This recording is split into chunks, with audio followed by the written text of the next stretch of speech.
ఆరా మస్తాన్ ఈ ప్రత్యేకించినటువంటి వ్యవహారం ఈ దఫా హయ్యెస్ట్ ఎనిమీస్ని సంపాదించుకున్నారు. ఎందుకు అంటే వైఎస్ఆర్ కాంగ్రెస్ పార్టీ గెలుస్తుందని ఆయన సర్వే చెప్పడం.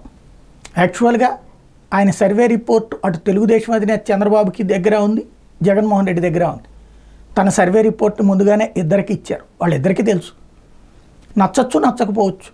తన వంతు ప్రయత్నం తను చేశాడు పూర్తి స్థాయిలో, గ్రౌండ్ లెవెల్ రిపోర్ట్ దగ్గర నుంచి అన్నీ తీసుకుని.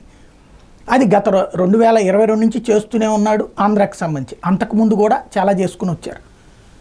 అతని దాంట్లో ఫెయిల్యూర్ ఒక్కసారి జరిగిందన్నటువంటిది తెలుగుదేశం వాళ్ళే మెన్షన్ చేసుకొచ్చారు. 2014లో ఫెయిల్ అయ్యిందని, 2018లో సక్సెస్ అయింది, 19లో సక్సెస్ అయింది, తర్వాత స్థానిక ఎన్నికలో సక్సెస్ అయింది, అట్లాగే గ్రౌండ్లో జరిగినటువంటి ఈ ఉప ఎన్నికలోనూ సక్సెస్ అయింది.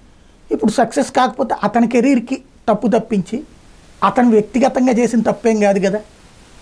ఇప్పుడు తెలుగుదేశం వాళ్ళందరూ కష్టపడ్డారు. రేపు తెలుగుదేశం ఓడిందనుకోండి, అప్పుడు తెలుగుదేశం వాళ్ళందరూ తప్పు చేసినట్ట, చంద్రబాబు తప్పు చేసినట్ట, లేదా జగన్ వైసీపీ టీం అంతా కష్టపడింది. అక్కడ ఒకవేళ వైసీపీ ఓడితే జగన్ తప్పు చేసినట్ట, కార్యకర్త తప్పు చేసినట్ట. ఎవరి ప్రణాళికలు వాళ్ళు వేసుకున్నారు, ఎవరి కష్టం వాళ్ళు పడతారు. సక్సెస్ ఫెయిల్యూర్ అన్నటువంటిది ప్రజల అభిప్రాయాలను బట్టి ఉంటుంది. ఆ ప్రజల అభిప్రాయాల్ని అవగాహన చేసుకున్నటువంటి రీతిలో తన ప్రయత్నం తను చేశాడు. అతన్ని నీ కుటుంబం అని వ్యక్తిగత దాడి, వ్యక్తిత్వ దాడి, అసలు దారుణాతి దారుణంగా ట్రోల్ చేయడం ఒక ఎత్తు అయితే, బెదిరింపులకు దిగుతున్నారు, నీ అంతు చూస్తాం, నీ సంగతి తేలుస్తామని. ఇది ఇప్పుడు ఆయనకు ఎదురవుతున్నటువంటి సరికొత్త చిక్కులు. చివరికి ఫోన్ ఎత్తాలంటే భయపడేటటువంటి పరిస్థితి సృష్టిస్తున్నటువంటి వ్యవహారం.